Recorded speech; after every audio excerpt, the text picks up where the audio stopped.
వచ్చాకనే తొలిసారిగా ఉగాదొచ్చి వాలింది నా వాకిట.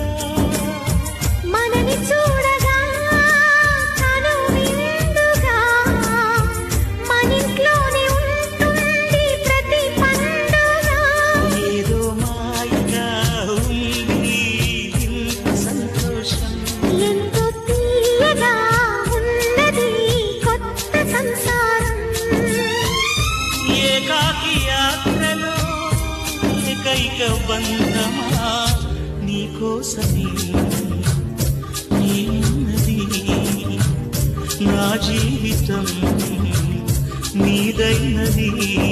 నువ్వు వచ్చాకనే తొలిసారిగా ఉగాదొచ్చి